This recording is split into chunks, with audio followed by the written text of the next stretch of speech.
గోడౌన్లు కట్టి మహిళల దగ్గరనే భద్రపరుస్తాం. మహిళల దగ్గర నుంచే మిల్లర్లు వడ్లు తీసుకెళ్ళాలి.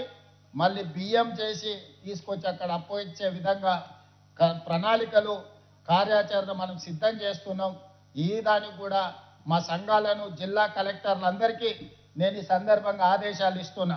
ప్రతి మండలంలో 2 నుంచి 4 వరకు ఇట్లాంటి ప్రాంతాలను ఎతికి భూసేకరణతో పాటు ప్రతిపాదనలు, అదేవిధంగా అక్కడ లాజిస్టిక్స్ అంటే గోడౌన్స్ కట్టడానికి, మిల్లులు పెట్టుకోవడానికి ఏ విధమైన ప్రాజెక్ట్ రిపోర్ట్స్ అవసరమో సంఘాలతో కూర్చొని కన్సల్టెంట్స్ పెట్టి ప్రతిపాదనని ప్రభుత్వానికి పంపించండి. తక్షణమే వాటిని మంజూరు చేసే బాధ్యత రాష్ట్ర ప్రభుత్వం తీసుకుంటుంది. 0 వడ్డీతో బ్యాంకుల లింకేజ్ కూడా రాష్ట్ర ప్రభుత్వం బ్యాంకర్స్తో మాట్లాడి ఆర్థిక మంత్రి గారు స్టేట్ లెవెల్ బ్యాంకింగ్ వాళ్ళతో ఎస్ఎల్బిసి మీటింగులు పెట్టి వాళ్ళకి కావాల్సిన రుణాలు కానీ వాళ్ళకి కావాల్సిన నిధుల మంజూరికి మంత్రి గారు సహకారం ఇస్తారు. ఆ పైన ఏదైనా అవసరం ఉన్నప్పుడు నేను కూడా పూర్తి స్థాయిలో ఇందులో పాల్గొంటాను. ఇదే కాకుండా ఈరోజు మనం సూపర్ బజార్లు చూస్తున్నాం. ఒక దగ్గర పోతే బిగ్ బజార్ కనిపిస్తుంది, ఇంకొక దగ్గర పోతే డీమార్ట్ కనిపిస్తుంది, ఇంకొక దగ్గర పోతే ఇంకేదో పెద్ద కంపెనీలు చైన్ సూపర్ బజార్లు వస్తున్నాయి. అందుకే నేను మా ఆడబిడ్డలకు సూచన చేస్తున్నా, కొనుగోలు చేసేదే మీరు, సూపర్ బజార్లకు వెళ్ళి వస్తువులు కొనుక్కుంటున్నదే మీరు. మీరే 67 లక్షల సైన్యం ఉన్నారు, అంటే 67 లక్షల కుటుంబాలు మీరే. మీరు కొనుక్కుంటేనే ఆ సూపర్ బజార్లు ఈరోజు వ్యాపారం చేసుకుంటున్నాయి. అందుకే మహిళా శక్తి సూపర్ బజార్ మీరు ఒక కార్పొరేట్ విధానాన్ని చేసుకోండి. మిత్రులు ఎన్ఎం శ్రీనివాసరెడ్డి గారు నాకు ఈ సూచన చేసిండ్రు, నాకు బాగా నచ్చింది. రాష్ట్ర ప్రభుత్వం నుంచి కొంత కార్పస్ ఫండ్ ఇస్తాం, మా తరఫున కూడా కొంత పెట్టుబడి పెడతాం. మీరు కూడా దీన్ని ఒక కార్పొరేట్ స్ట్రక్చర్ డిజైన్ చేసుకొని షేర్స్ క్రియేట్ చేయండి. ప్రతి మహిళ ఒక 5,000 ఒక 10,000 ఇందులో పెట్టుబడి పెట్టి భాగస్వాములు అయితే రాష్ట్ర నలుమూలల మహిళా శక్తి సూపర్ బజార్లు వస్తాయి. అప్పుడు 100,000 కోట్ల రూపాయల వ్యాపారం మీరే చేసుకోవచ్చు, మీ లాభాలు మీరే తీసుకోవచ్చు.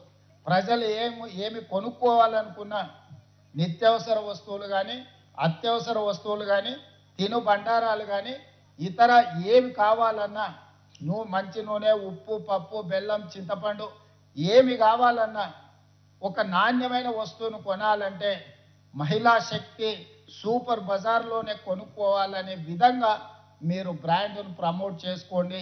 మీకు పట్టణాలలో అవసరమైన ల్యాండ్ను ప్రభుత్వాలు ఎక్కడున్నా నామినల్ రెంట్ మీద మీకు మంజూరు చేపించే బాధ్యత నాది. అదేవిధంగా మున్సిపాలిటీలలో, మున్సిపల్ కార్పొరేషన్లో, జిల్లాలలో కూడా ఈ సూపర్ బజార్లను మీరు పెంచుకోండి. మొదటి విడతగా నియోజకవర్గానికి ఒక మంచి సూపర్ బజార్ పెట్టుకోండి. అప్పుడు 119 సూపర్ బజార్లు వస్తాయి.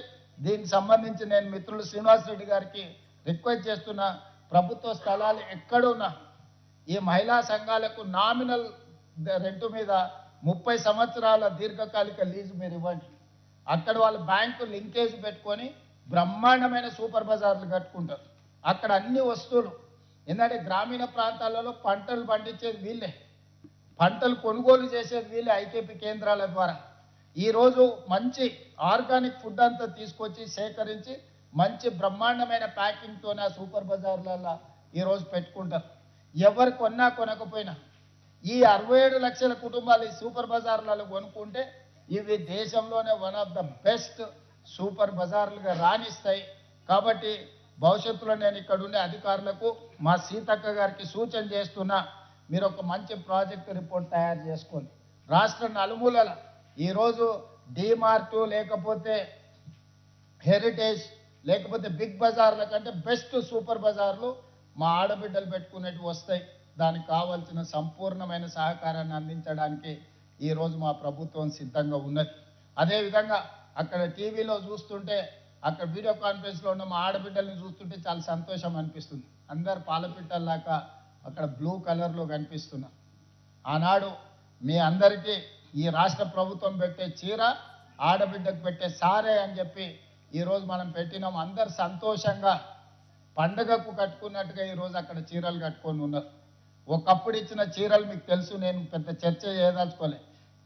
పంట పొలాలలో పిట్టలను బెదిరించడానికి కట్టేది తీసుకెళ్ళి, కానీ ఈరోజు ఆడబిడ్డలు పండగ పూట కట్టుకున్నట్టుగా సారె పెడితే, పుట్టింటి వాళ్ళు సారె పెడితే ఏ విధంగా చీర కట్టుకుంటుందో ఆడబిడ్డ సంతోషంగా ఈరోజు మా ఆడబిడ్డలు అందరూ కూడా చీరలు కట్టుకొని ఈ వీడియో కాన్ఫరెన్స్లో పాల్గొంటే నిజంగా పోయిన సంవత్సరం మేము అందించిన చీరలు ఈరోజు మాకు సంతోషాన్ని అందించినాయి.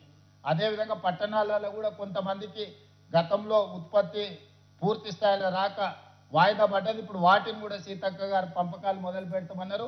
తొందరలోనే మున్సిపాలిటీలలో పట్టణాలలో కూడా మిగతా ఆడబిడ్డలకు 1,00,00,000 మందికి 1,00,00,000 చీరలు మనం పంచినాం. అదేవిధంగా ఇప్పుడు నూతనంగా ఆనాడు పాలపిట్ట రంగు ఇస్తే ఈరోజు చిలకపచ్చ రంగు ఈరోజు మనము నూతనంగా వెనకాల కనిపిస్తున్నాయి కదా. ఈరోజు ఈ చీరలు ఈ డిజైన్లు ఆమోదం కాబోతున్నాయి.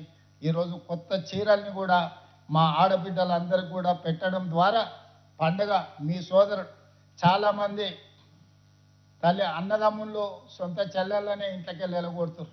ఈ మధ్యనే రాజకీయాలలో మీరు చూసారు, సొంత చెల్లెని ఇంట్లో నుంచి అన్న వెళ్ళగొడితే ఏ రకంగా ఆ చెల్లి అన్న మీద శాపనార్థాలు పెడుతుందో. సో సొంత చెల్లి కూడా భారం అయింది అనుకొని ఇంట్లో నుంచి పంపించే ఆస్తిలో వాటా అడుగుతారని పంపించే సందర్భంలో 1,00,00,000 మంది ఆడబిడ్డల్ని ఈ మంత్రివర్గం సొంత సోదరి మనులాగా భావించి ఈరోజు మీకు చీర పెట్టే కార్యక్రమాన్ని, మిమ్మల్ని ఆర్థికంగా నిలబెట్టే ఒక ప్రణాళికను, మిమ్మల్ని కోటీశ్వరులను చేయాలనే లక్ష్యంతోనే ఈ ప్రభుత్వం పనిచేస్తుంది. ఈ ఆడబిడ్డల ఆశీర్వాదం ఉన్నంతకాలం ఈ ప్రభుత్వం అద్భుతంగా పనిచేస్తుంది. ఈ ప్రభుత్వం తిరిగి అధికారంలోకి తీసుకొచ్చే శక్తి ఈ మహిళా శక్తి చేతుల్లోనే ఉంది. అందుకే 1,00,00,000 మంది బిడ్డలని 2034 లోపల కోటీశ్వరులను చేసే బాధ్యత మా మంత్రివర్గం తీసుకుంటుంది. ఆ దిశగా పనిచేస్తున్న కష్టపడుతున్న మా అధికారులను అభినందిస్తూ ఈ కార్యక్రమంలో పాల్గొన్న మా ఆడపడుచులందరికీ మళ్ళొకసారి శుభాకాంక్షలు తెలియజేస్తూ ఇంత మంచి కార్యక్రమాన్ని ఏర్పాటు చేసిన సంబంధిత శాఖ మంత్రివర్యులు సీతక్క గారిని కూడా అభినందిస్తూ మీ అందరి దగ్గర సెలవు తీసుకుంటున్న ధన్యవాదాలు ఆడబిడ్డలారా.